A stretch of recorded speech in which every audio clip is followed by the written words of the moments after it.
Installing a front PCIe adapter.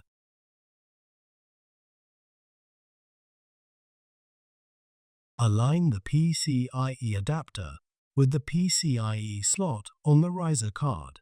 Carefully press the PCIe adapter straight into the slot until it is securely seated and its bracket also is secured. Fasten the screws to secure the PCIe adapter. Press the side support bracket toward the riser cage until it is seated in place.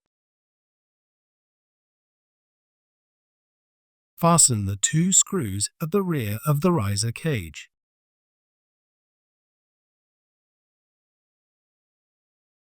Fasten the two screws at the front of the riser cage.